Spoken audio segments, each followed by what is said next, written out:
12 in the morning, pop shells, for a living and baby gon' smell blood trail every minute.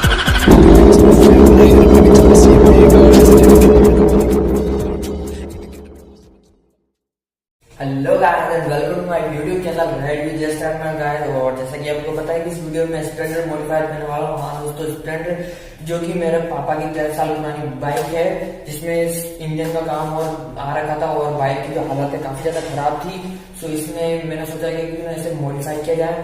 और video में guys आप देखोगे कि कुछ मॉडिफाई जो ऑलरेडी पहले से हो रखे हैं, वो इसलिए गाइस कि इस बाइक को मैंने 2-3 बार पहले मॉडिफाई किया, लेकिन इस बार जो मैंने इसमें मॉडिफिकेशन की है वो एकदम हटके और बाइक जो है आपको काफी ज्यादा पसंद आने वाली है। सो इसी तरह की मॉडिफिकेशन वाली वीडियोस को देखने के लिए मेरे चैनल को सब्सक्राइब करो और साथ ही पास में जो बेल आइकन का बटन है उसे भी दबा दीजिए, ताकि मैं जो भी वीडियो नहीं अपलोड करूँ वो आप तक पहुंच जाए और आप मेरी वीडियो को देख सके। सो गाइस, टाइम वेस्ट ना करते वीडियो को स्टार्ट करते हैं।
कंप्लीट हो चुकी है और मैं आपको फाइनली मेरी 1 महीने की रात और सुबह की जो मेरी मेहनत है वो मैं आपको दिखाना चाहता हूँ गाइस, रात और सुबह। क्योंकि गाइस मैं आपको बता देना चाहता हूँ कि इस बाइक में जितना भी काम है वो मैंने सुबह मॉर्निंग में जल्दी उठकर और रात को लेट नाइट तक रुक कर इसका काम मैंने फिनिश किया है। वो गाइस इसलिए क्योंकि मेरे पास एक बिजनेस है, तो दिन को मेरे को संभालना पड़ता है, वो टाइम नहीं मिलता है दिन को। और वैसे गाइस अगर आप किसी बाइक को मॉडिफाइड करना चाहें तो 5-7 दिन काफी है किसी बाइक को अच्छी तरह से मॉडिफाइड करने के लिए। वो तो मेरे पास टाइम नहीं था, इसलिए मुझे बहुत ही ज्यादा जो है टाइम लग गया। और गाइस वीडियो में आप देखोगे कि अभी भी कुछ मॉडिफिकेशन बाइक में बाकी है और वो जो भी मॉडिफिकेशन बाकी है वो सरप्राइज है। इसलिए गाइस अगर अभी तक आपने मेरे चैनल को सब्सक्राइब और बेल आइकन के बटन को नहीं दबाया है तो वो प्रेस कर लीजिए गाइस, क्योंकि जो भी सरप्राइज है वो मैं अगली वीडियो में बताऊंगा। तो अगर आप ये कर लेंगे तो मेरी वीडियो जो भी मैं अपलोड करूँगा आप तक पहुंच जाएगी और आप मेरी वीडियोस को देख सकेंगे। तो गाइस देखिए बाइक कैसी बनी है वो आप बता सकते हैं। तो लेट्स स्टार्ट।